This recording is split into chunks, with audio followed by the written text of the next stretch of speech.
Welcome to CityCast Denver, the show about the city where the app Bike Lane Uprising has collected over 400 reports of stuff obstructing mile-high bike lanes. Paul, have you encountered this stuff in the bike lanes? Yeah, sure. Of course there's stuff in the bike lanes sometimes. 400 people have contributed reports to this app. And apparently it's like a big problem. Not enough, if you ask me.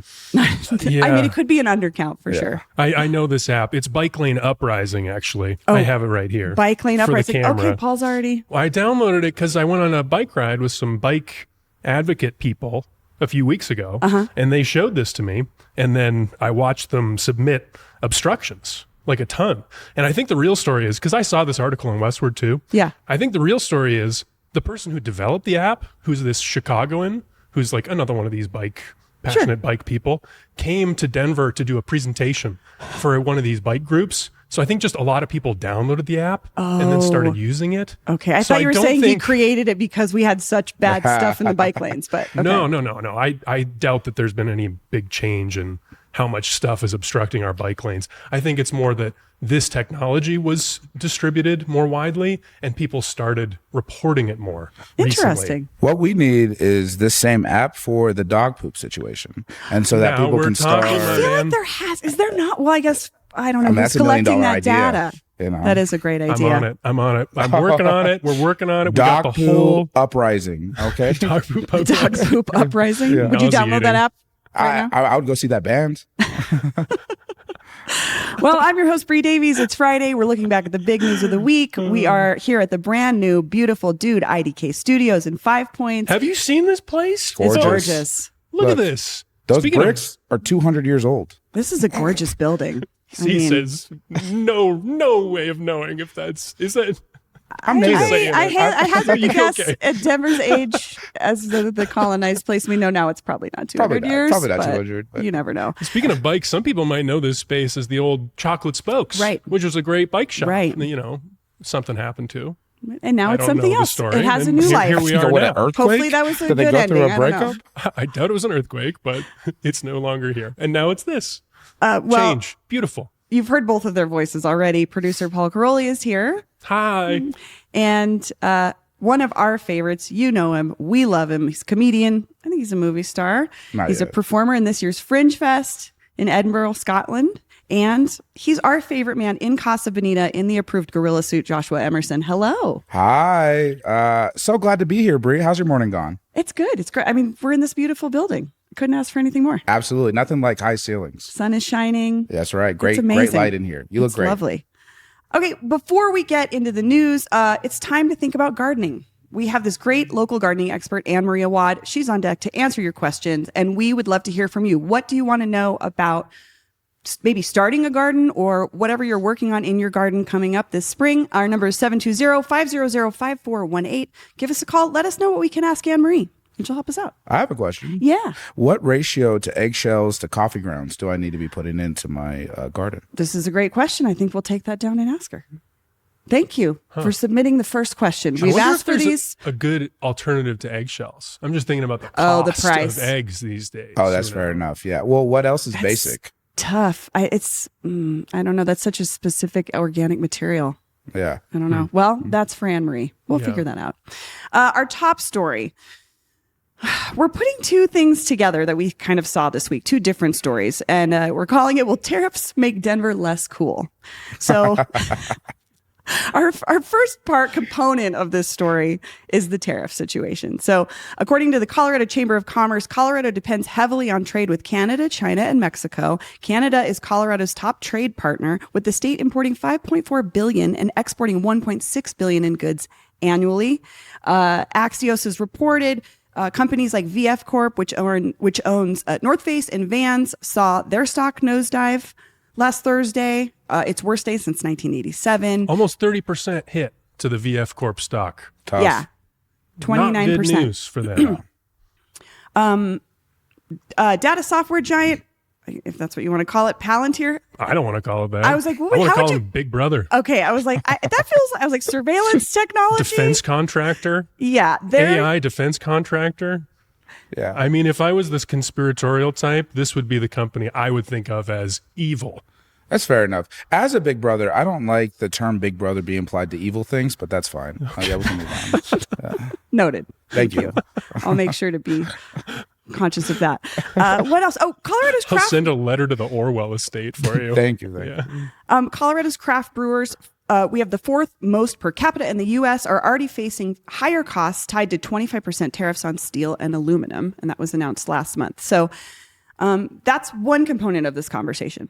The other side of it is Westword reported this week from a very reputable website called Betway that Denver was ranked 6th coolest city in America. And they looked at, quote, key factors associated with being cool. What do you think those would be? What do you think they were measuring? The amount of vegan restaurants per capita. God. You saw this list. Yeah, I did. Okay, I was very like, funny. wow, yes. Yes. I think that's such a funny metric in terms of like oh, vegans are the coolest people. Have you ever talked to a vegan? They're annoying. I don't I agree with a lot of them and a lot of what they stand for, but also I would prefer not to talk to them. And I think that's a big part of being cool is being somebody you want to talk to, So maybe that wasn't the best metric. They also looked at the amount of record stores and tattoo shops we have. It's true. Unfortunately, we only ranked 9th and 10th for public street murals and hidden gem bars. That was a surprise with the public street murals. That's a big part of fake Denver culture, Listen, graffiti people need a legitimate way to get paid, and that's what I love about it. That's true. They can funnel they can make their money that way. And I guess it's just funny to me because we have street mural tours, and it's just these people from the Midwest in their 40s going around with this guy with a water pack on his back. And I they just or may not have gotten into a fight with one of these people Oh, on really? Instagram. Well, do tell. Well, I have a lot of feelings about that, the tourism aspect and which murals they're talking about. And true. you know what I mean? We have such a rich culture of that here in Denver. The Chicano civil rights movement, a huge component of that was the arts. And we still have murals today that were painted in the 70s by these folks in the movement. So there's that component. But then there's also sort of the new tourism-y part of it.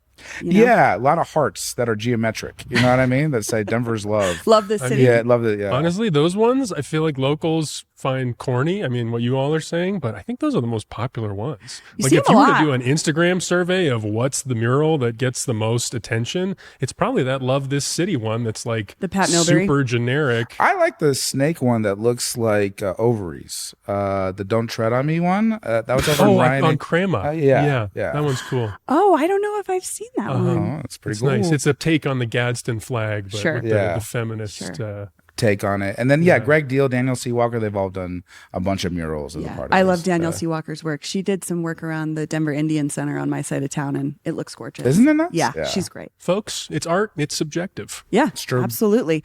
So I'm going to bring this back to the tariffs conversation while keeping this cool city ranking in mind. Paul, you reached out to some people in the cool sphere and asked them about this very thing. Well, I'd like to address the premise of this because this is so ridiculous what we are doing here, connecting this stupid press release list to this very important That's what we get to do national here. conversation. I had this idea because we've been struggling with the tariffs conversation for weeks. How do we tell the local story of this? I've been talking to economists who are all critical of the tariffs.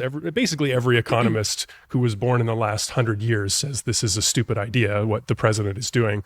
But what I've heard from these economists, some local people, is that it's not really about any specific industry. It's more like it's going to be an economy-wide impact on everybody. These tariffs, and especially right now. I mean, as we're recording right now, the president has rolled back the big tariffs that he announced last week. He's left a 10% across the board tariff on all imports except China, which seems to be still escalating by the hour. They are going back and forth, which is worrisome for national security reasons. I'm sure I'm not the only one worried about that.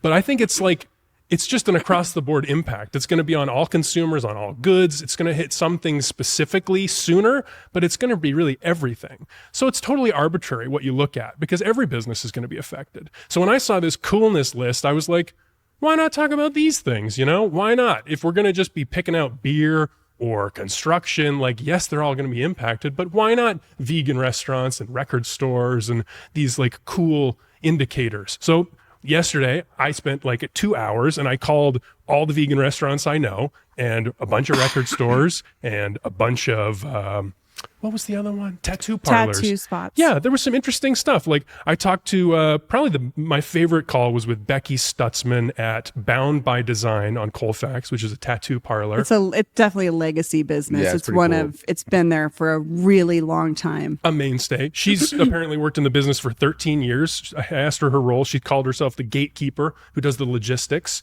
So like the business Someone's side. got to run the tattoo shop. Someone's got to say no. No, Someone has that's to a check bad idea. IDs and take money. Yeah. Get the health stuff figured out. Yeah. But she said, and I'm sorry, this is going to be a little explicit, but she said, quote, "Tariffs are going to fuck most of our tattoo artists and piercers in a way people don't think about. Tattoo shops use a lot of protective gear. Most of that is not made in the US anymore. The amount of gear tattoo artists use to sterilize their station, from the needles to the protective gear, is way more than people think." And then I asked her, give me an example. And she said, we go between the 12 tattooers in the shop and the 5 piercers, they go through 8 to 12 boxes of plastic gloves per week. And Yeah. those all have to be imported. So if we're talking about tariffs of like 40%, 30%, depending on the country, that's increases their costs by that much more, because all those costs get passed on to the consumer, which is the tattoo parlor, which is then the person wanting to get the tattoo. So if we're talking about do tariffs make Denver less cool in terms of the amount of tattoos people have, if tattoos are more expensive, people will get fewer of them and we will be less cool. Yeah, I also think do tariffs make Denver less cool in the fact that can they buy food? You know what I mean? And so can they survive? For the next 4 years? It's pretty cool to be alive.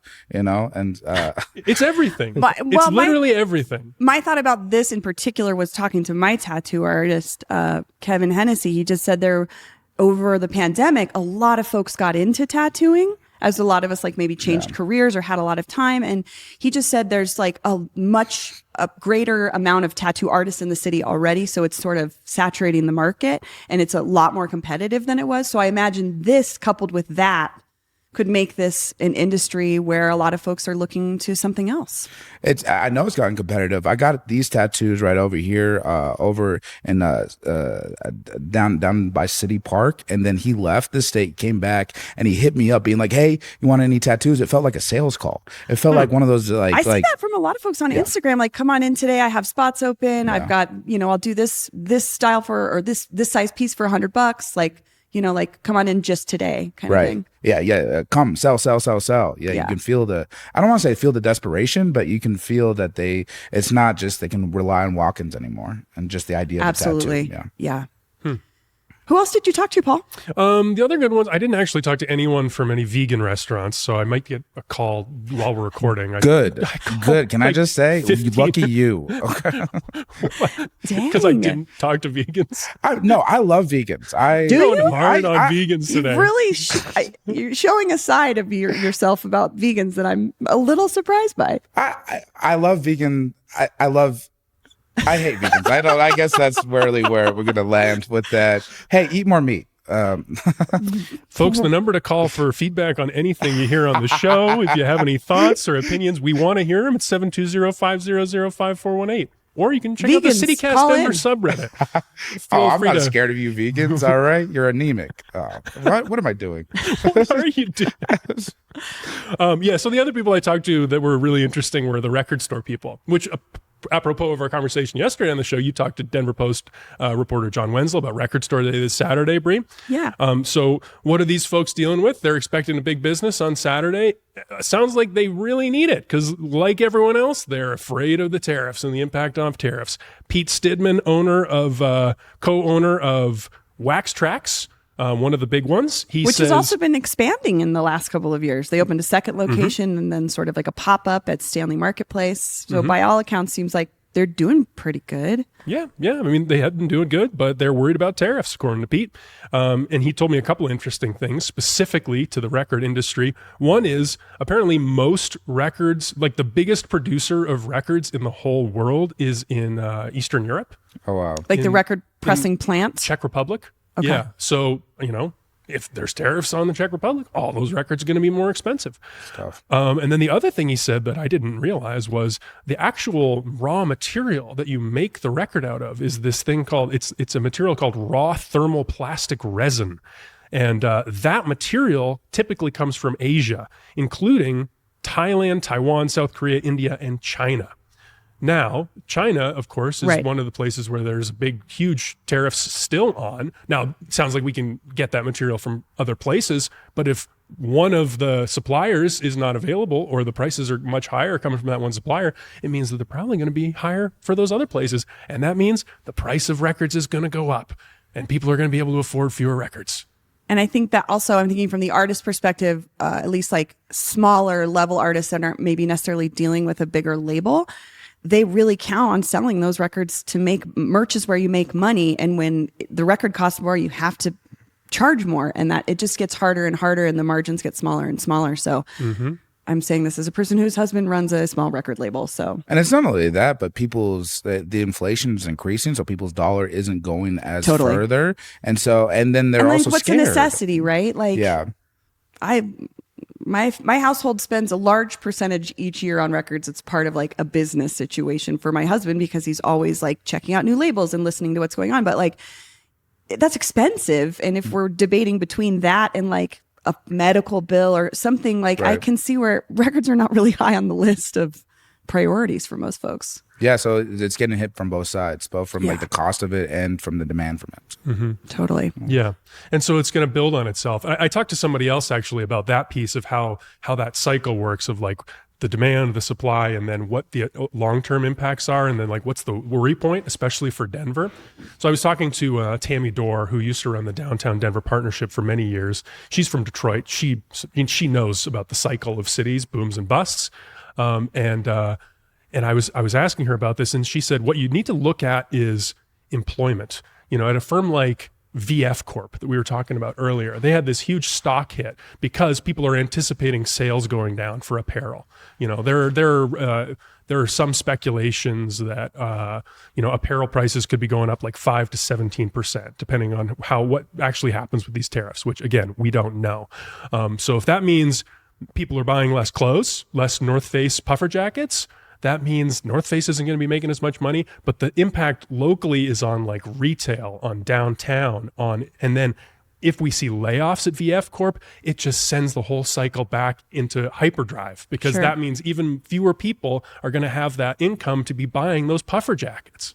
I mean, I worked in retail through the recession in 2008, and it was extremely difficult. I've talked about it on the show before. I was luckily living with my mom, but I had a lot of coworkers where that was their only source of income, and we were getting scheduled like 8 hours a week because there was no customer, and that is definitely what I'm thinking about happening again. And I guess what's so frustrating about this, it's such a large economic shock to the system. This is the worst the U.S. Treasury bond has been, since I've been alive. And it's entirely self-inflicted. It's entirely an artificial crisis.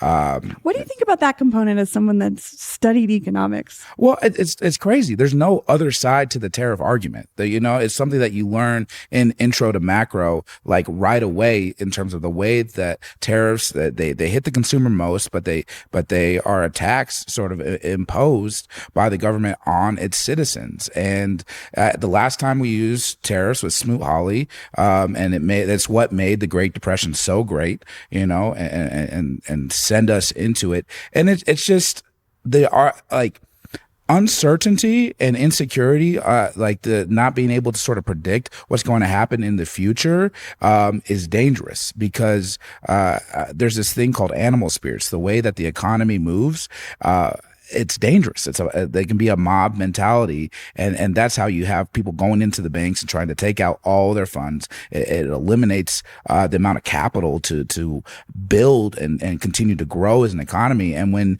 you start to feel that contracting economy, it's going to hurt everybody. It's frustrating because we've had a global market since the 80s for 50 years that we've continued to add, and everybody has benefited from it. So to try to like go and just only be domestic when we don't have the infrastructure and the manpower is it's sad and terrifying, and it makes me want to watch more Colorado Avalanche just to sort of separate myself. Well, for the record, you alluded to this, but you said going all domestic. That is President Trump's argument. If people are not aware of this, they should be aware of this. The reason he wants to do this is to raise prices on imports, which would then allow American manufacturers to compete better.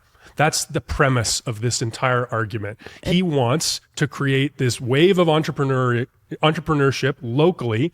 So new companies spring up, like if, say, there's a record producer in the Czech Republic that has to charge higher prices because of tariffs, maybe local record companies will spring up and start filling in that gap, and they'll be able to compete because they'll be able to charge lower prices. That's the premise. Will we have the labor to run these factories? Well, they say robots. That's you know what I mean? The problem, according to the experts, is that that's a long-term game because it takes a long time to build those companies. Oh, yeah. And in the short term, it takes capital too. We're all hurting really bad. So I don't know. I mean, maybe there are people out there in Denver. I would love to hear this. If there is anyone who's thought to themselves this week, I got to start a company. I got to invest in my company right now. I would honestly, I have not heard of a single story like this, and I would love to hear of a story like this because this is his argument. And I don't think it makes sense. Well, because to be clear, there's no domestic companies that are asking for this. Like these large, like Elon Musk, like these billionaires, they're all not stoked about this movement. You know, this is where you see the separation. Cheaper overseas. I mean, there's the ugly side of that too. I mean, and they're begging him for exemptions. All these CEOs, I've been hearing about it all week. They're all calling Mr. Trump, and which he loves. You know, please come to me. Let me be the fixer of the problem that I created. He sees it as leverage. But anyway, that's the other Denver specific angle that I've heard from economists is like I said, it's going to be mostly across the board, they say, but the problem that Denverites have is we don't have a lot of these giant companies. We don't have the Apples and the Microsofts here that have the huge lobbyist armies that can ask for those exemptions, that get the access. We have a lot of small and medium-sized companies that don't have the same sway in Washington. So I think relatively Denver is like poorly positioned for the fight over tariffs. Well, we reached out actually to our readers of the Hey Denver newsletter this week to ask them what they thought or if they were experiencing this already in some way. And Trista C. wrote into us and said, at our local middle school, we have been raising funds all year to buy 3D printers and filament for the STEM space. We had priced it out so we could purchase 10 printers and filament for $13,000. We raised enough, and now with tariffs, we cannot purchase the printers as we had sourced them outside the U.S. because they were cheaper and better quality going directly through the manufacturer. It's terrible the way that this will be impacting our kids so quickly. Wow. Yeah. So that's so hard to hear. I'm sure there's a million stories like this. Oh yeah, absolutely. I mean, and there'll be more. I've talked to my wife and I've talked about this on the show. We're doing this luxury home renovation / mold removal of our house, and we have to get cabinets. And the place that we were going to get cabinets was from Canada, and now it's like, well, is that going to cost a lot more? That sucks. Well, and that's someone actually wrote in about that exact problem too. Tim W. wrote to us and said, my wife and I recently bought a house that needed renovations. And I absolutely hear this from folks that are able to buy a house. Sometimes you do buy the one that's lower price and do the work yourself, right? Fixer-upper. Yeah, exactly. And so he said, we have 2 young daughters and plan to make it our dream home. But because of the tariffs and the possibility of a recession, we're having to scale back the plans and make hard decisions. And so he just talked about the price of things and how that's maybe stopping a project right in the middle of it while he's still raising his family. So, and people are already hurting. I mean, it's not like the economy was cooking. Yeah. Boy. And then you think about the big projects, you know, that's the other place my mind went, was this women's soccer league stadium that we proposed to build. Where is all the construction materials going to come from? And the labor and and there's a lot of projects like that. I mean, even just like big buildings that are in the process of being built. Yeah. And we've seen this before where like those projects get abandoned and then you're a city left with a half-built build. There's literally nothing you can do with it. You think about the housing market and how that's going to affect the growth, the building that we need to catch up, and the housing prices that people are going to have to pay. And like, I mean, the implications are endless. I mean, and as a millennial, I am just so tired of this once in a generation economic recession for the 4th time. I hear you. I'm exhausted. I was thinking this very thing because I was like, the only thing I hope from all of this always is like good art comes out of it. And I was thinking about "We Didn't Start the Fire," the Billy Joel song. Yeah. It's like it's like a historical account of from his birth on. Yeah. And I was like, I hope some Fall Out Boy did a remake and it was terrible, but I hope someone does it of this time. Yeah. And just because it's just documenting what has been happening to folks. That's what makes art really powerful to me. But luckily, Denver is the 6th coolest city. Oh, yeah. So For now. I think we're good. Well, listeners, if you want to share your thoughts on the tariffs or maybe how it's impacting you directly or your business, give us a call, 720-500-5418 on the Tariff Suck hotline, 720-500-5418. That's right. If you know someone at Crocs, tell them to email me back. I know they we do want to manufacture talk a to lot someone in China. Crocs. In general, we'd like to talk to somebody at Crocs. Also, vote. I don't know. That's very Democrat 2005 of you. Thank you so much. Yeah, definitely. Yeah. Appreciate it. We're going to take a quick break, and when we come back, the Nuggets in turmoil. All right, we're back. Less than 2 weeks before the NBA playoffs, Nuggets Nation was rocked on Tuesday by the firing of head coach Michael Malone and announcing the contract non-renewal of general manager Calvin Booth. Booth had been in that position for 3 years. Michael Malone had been with the team for 10. I saw this covered even the New York Post. I searched after I read an article on the New York Post and I was like, have they ever written about the Nuggets before this? And I don't think they had. It was really like the talk. I have a lot of thoughts about this from the I love Michael Malone perspective. I don't have some deep stats. Why is Michael Malone special? I mean, I think partially he brought us to our first championship, right? Ooh. He under his leadership, he developed Jokic, 3-time MVP. He created this team that we really were proud of and cared about. And it just part of it was just the shock of the moment. 6 days before the preseason was over. And the most successful Denver coach in its history and the first championship. Those are big deals, I think. He's going to be enshrined to the Denver Nuggets fans for the rest of his life. It's all the comments I'm seeing on Instagram. Yeah. It's just doesn't matter what the Nuggets post is. It's Michael Malone, bring him back. So I feel like the Nuggets, I don't know the NBA that well, but I know that there's a lot of big personalities and big egos. And I feel like the Nuggets, at least in the last few years, have had this air of humility around them, despite having the big superstar of Jokic. It's a team that always they work together.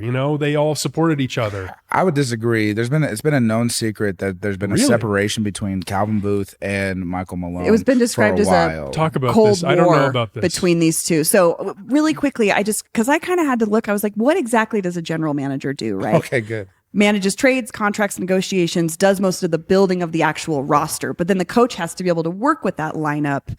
And if there's dysfunction between those two, I can see why it just wouldn't work. Yeah. Calvin Booth looks like an egg. I just want to get that take out there. He looks like an egg? Yeah, just Google him.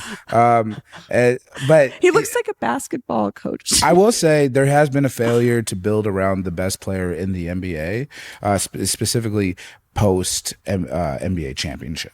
That and it is a real failure. And it's hard. And a lot of these deals, you're not going to pay $20 million to Bruce Brown, but you have to do something to take another chance at it, because it is your window for an NBA championship is so tight that no matter what, you have to especially when you have the best player in the NBA. He's having another MVP season. He might win it, but he deserves to win it. You gotta put a better team around him. Right. I was going to say that was one of the criticisms of Michael Malone is you can develop Jokic all you want, but if he doesn't have a team to support him, that's been a long running complaint is if Jokic isn't on the floor playing a ton of minutes every game, the Nuggets won't win. And I think the other thing that I heard was Calvin Booth was really interested in drafting young players and developing them. And it sounds like, at least I've heard that Michael Malone was not as on board with that. And he wasn't maybe giving as much attention to those younger players to develop that rest of the team. But, so that's the tension was Booth wanted to have younger players step up more. And second rounders. Interesting. Yeah. It's Christian Brown and, no, that's a first rounder. Yeah. At this point. Yeah. Yeah, there's just Michael Malone has been known to do this, where he plays the people that he believes in and doesn't play the people that he doesn't. And so a lot of these young guys weren't getting any playing time in the NBA, but it's also like the West right now, the way it looks, and the fact that you have a chance at a championship. I sort of get like you want to move on from Michael Malone because you know where the ceiling is right now for the foreseeable future with him.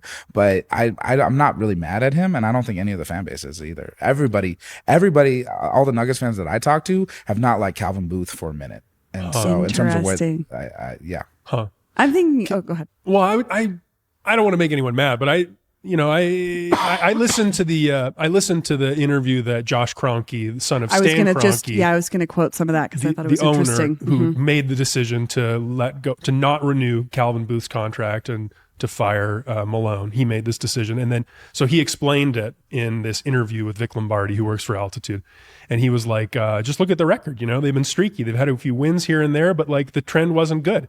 And it seemed like he thought they were looking at an early exit in the playoffs. And I feel like, I don't know, I can see the argument there. Like sometimes you make a big change like this, it can spark something. Maybe the team can rally around a new guy. Maybe you can feel something new. You can get some new energy back in the room, change the tone, change the tempo. I kind of think this is good. I've seen this work before in sports. Where?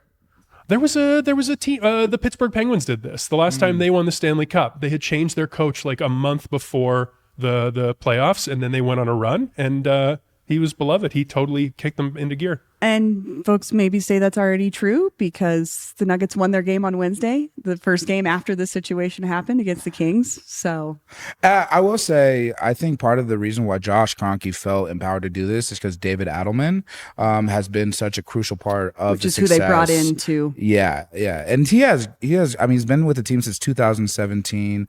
His dad coached in the NBA for 23 years. And like his quote is, he needs to change the overall vibe. So talking about that sort of kicking the vibe pants, shift. just we need to shift and to do both Calvin Booth and Michael Malone at the same time is very much like Josh not siding with either one of them and just sort of like just being like, we can't deal with this. Also, maybe that was part of it. It was like if you're at a standstill, we as a franchise have to move on. Yeah. But I do wonder how this will, not that, I just think about the Kroenkes and like the Monforts, and people really don't like the Monforts. The owners of the Rockies. Yes, the perception is because they don't invest in the team. And I just thought how people will think about the Kroenkes after this. I mean, you can't say that about the Kroenkes. The Kroenkes are so invested in the Nuggets. I'm just and saying, Josh Kroenke is so hands-on. But I'm saying like the perception of this decision, so many fans taking it so personally. I just wonder if that will change their feelings. Oh, maybe. I mean, if Jokic leaves, it absolutely will. It's really on whether or not they can keep. That's a good question. That's probably a big part of this decision. I mean, I read one thing that said that this morning someone was like, they told Jokic ahead of time, and that he quote understood the decision to get rid of Malone and Booth. Hey, woke the beast.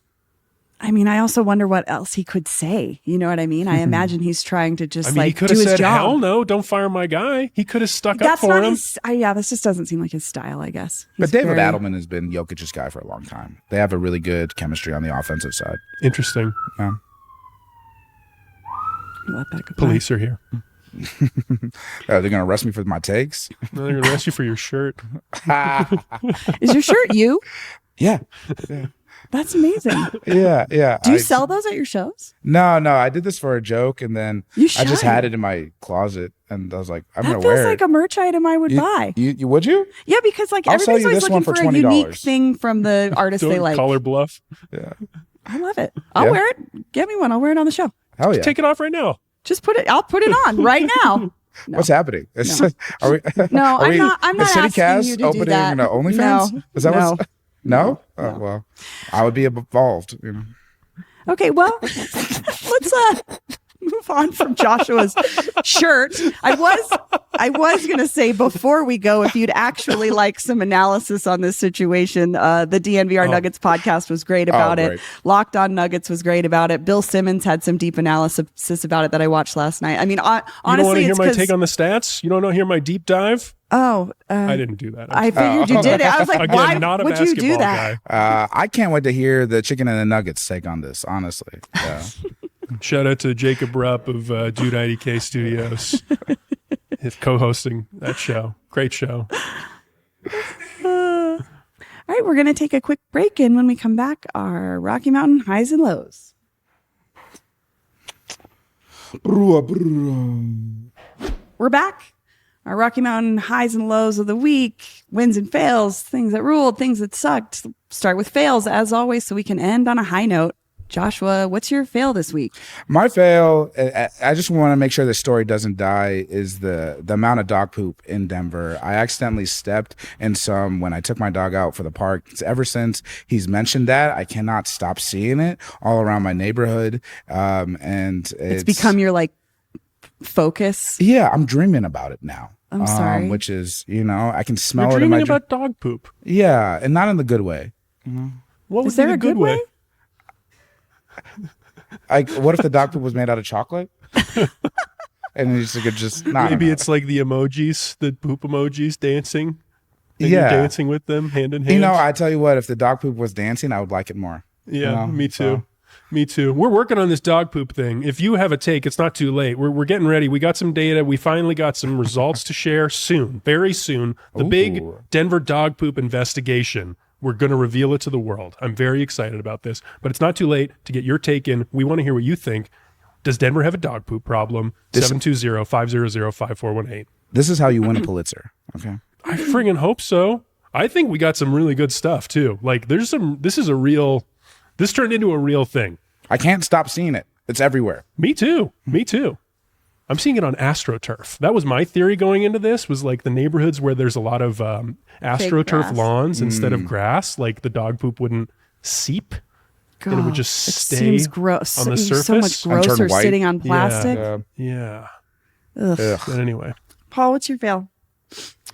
My fail this week is I talked about the women's professional soccer team and the stadium project being built. This week, the ownership group led by Rob Cohen of IMA Financial, one of the big downtown boosters, one of the big city leaders, secret movers and shakers of the city. He's leading this ownership group. His people made a big presentation to city council because city council needs to sign off on the project. And as we learned this week, the city is being expected to pony up a not insignificant amount of money to help build this stadium. We, like the rest of the local media, were celebrating these renderings of the stadium that were released a couple of weeks ago. And there was some hint that maybe the city would have to pay, which would be taxpayers, us paying for this sports stadium, which is quite controversial. Lots of people have opinions about this. Like I said, this week we learned in a presentation to city council, $70 million is the price tag. That's so crazy. $70 million, which lot. would be to buy the land, so the city would own the land, and to build the infrastructure to support the stadium.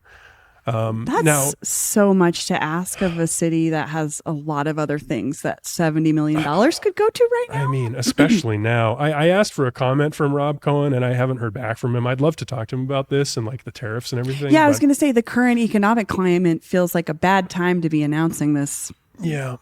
And just for relative numbers, the $70 million they want the city to pony up is relative to the owners of the team contributing about $300 million total to the project. That includes $150 to $200 million for the stadium. Of course, those projections depend on the tariff situation that we were discussing earlier. Right. Yeah. I remain skeptical.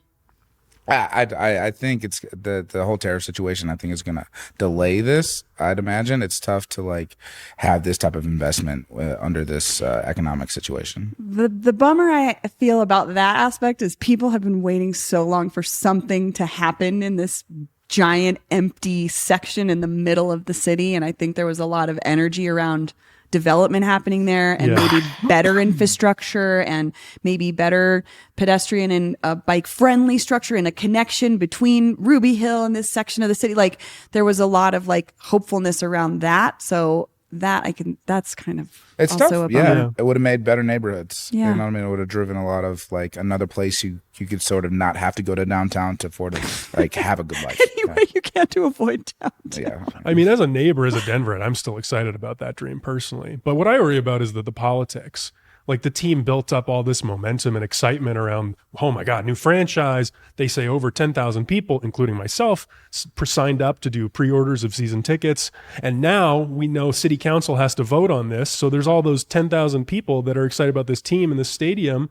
And city council has that leverage looming over them as they consider this $70 million price tag. Like, just doesn't, I don't know. I just didn't like the way this whole thing went down. Like, I wish they just would have said it all up front. And they still have some options even if they don't build the stadium right away. You know, you go to Infinity Park, you can go to DU, Dick's you can Sporting go to Dick's Goods, Sporting of course. Goods. The soccer stadium. So we could still get that already. team. You can still get the team and the franchise before you get the investment into. Although the NWSL, they wouldn't like that. They would This was not. one of the conditions of us getting the bid. Well, us, the owners, getting the bid was that we would dedicate a specific stadium for this team.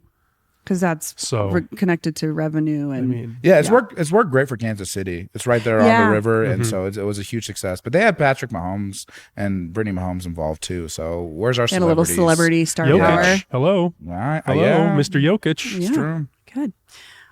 Well, I want to go home. I want to go home to Syria. Oh, I was no like, watch soccer. no, I don't you're wanna doing a Jokic the impression. I thought you were parade. having a stroke. No parade. One other thing on this, sorry, shout out to council member Amanda Sawyer, who during this discussion said, according to Denverite, I will just say for $70 million, Denver had better be in the name of this team, she said. Ooh. I thought that was a good take. Yeah, I'm with her. Yeah. What else would it be? Glendale? They're talking about like the Colorado 14ers. That was one of the I suggestions, see. the Colorado somethings. No. The Denver Dixies? I don't know. Yeah. I mean, we can workshop it later. I was like, I don't know if we're doing Dixie anymore. That's I feel fair. like the Dixie Chicks took that out of their name for reasons. For reasons, yeah. Good reasons. Yeah.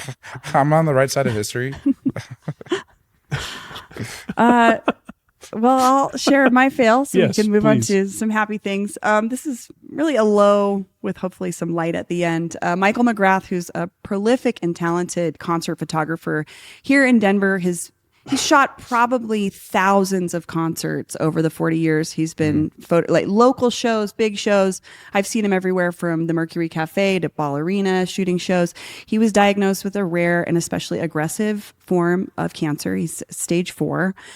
His wife, Amy, who's been a teacher at Denver School of the Arts for, I want to say decades, because she's taught some of my friends. She's amazing too. They're putting together a show just to rally around the family on May 30th at the Oriental Theater to celebrate Michael's work and to just bring attention to him. I think what Amy said was he's putting up a good fight in the chemo room in a bid for more time, more love, and more shows. So. I'll put a link in the show notes if you want to go. You can buy his prints directly. He's got 2 kids. They're amazing musicians in their own right. I actually taught his daughter Molly when she was in elementary school at the Girls Rock Summer Camp, and then she went on to form multiple bands of her own. And this is just like a family that's really rooted in Denver's art scene and has had an impact on so many different people in different ways throughout the arts community. So I just hope that we can support Michael when he's going through this. Absolutely. So, all right. Wins. Do you want to start, Paul? I would love to start. My win is connected to the tariff situation. Actually, you know what? I wanted to shout out Wynkoop Brewing. I had never been. I went for the first time last night. This is Hickenlooper's spot. Did you have Patty's beer? Patty has a beer? Yeah. The green chili beer there. Shit. Yeah. I think they have it on didn't even look tap. at the menu. I was just like, what's your most popular one? And I got that. Patty's legacy is amazing. Can I A just beer, a whole entree at La Fiesta. I know. say? Yeah. Patty Calhoun, editor of Westword, totally underappreciated. Yeah. Yeah. Terrifying. But yeah, Wynkoop Brewing, pretty cool spot. Liked it. But my win goes to Jeff Hurd, a Republican congressman from the Western Slope, Lauren Boebert's old district, because, connected to the tariffs conversation, he co-sponsored a bill this week that would take the authority over tariffs back from the president and give it back to Congress. This is a Republican in Congress from Colorado breaking with his party, standing up to the president because he knows that these tariffs are going to hurt his constituents. And I think that takes a lot of courage. And I think that it's appropriate to recognize that. I think that's the right thing to do for Jeff Hurd. And it's actually in line with the actual party's politics, the original, like what Republicans used to believe in. What they used to believe, yeah. Joshua, Yeah. you got a win? Yeah, I do have a win. It's been talked about a lot, but Sundance is moving to Boulder. That's very cool. I wanted to pull out a specific part of it, and that the Sundance, they have this Indigenous fellowship program, and there's been a lot of great alumni through it. One of the biggest wins, I think, that came out of this fellowship program was that Sterling Harjo and Taika Waititi, they both had projects at the same time. They got the fellowship at the same time, and that's where they originally met. And so after getting the Oscar, after doing the Marvel movie, he gets this deal at FX, and Taika goes to Sterling and says, hey, you have any projects? And that's how Reservation Dogs got made. It didn't have to go through like the whole pilot process. It was just one of those things where it was an organic relationship between two Indigenous men, and the reason why that happened was because Sundance sort of had this fellowship. So that the fact that it's moving to Boulder, I'm so excited. I think there's just going to be just more like good art happening out of Colorado. I think location matters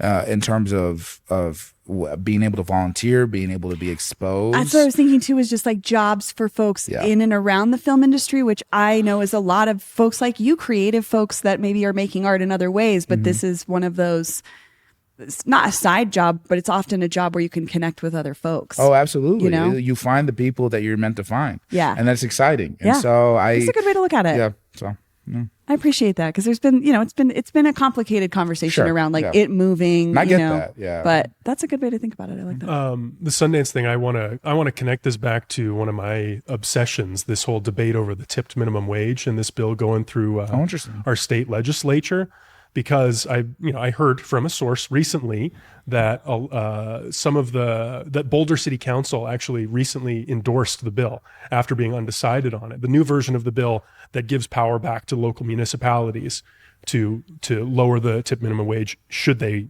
choose to. Sounds like Boulder might be interested in doing so.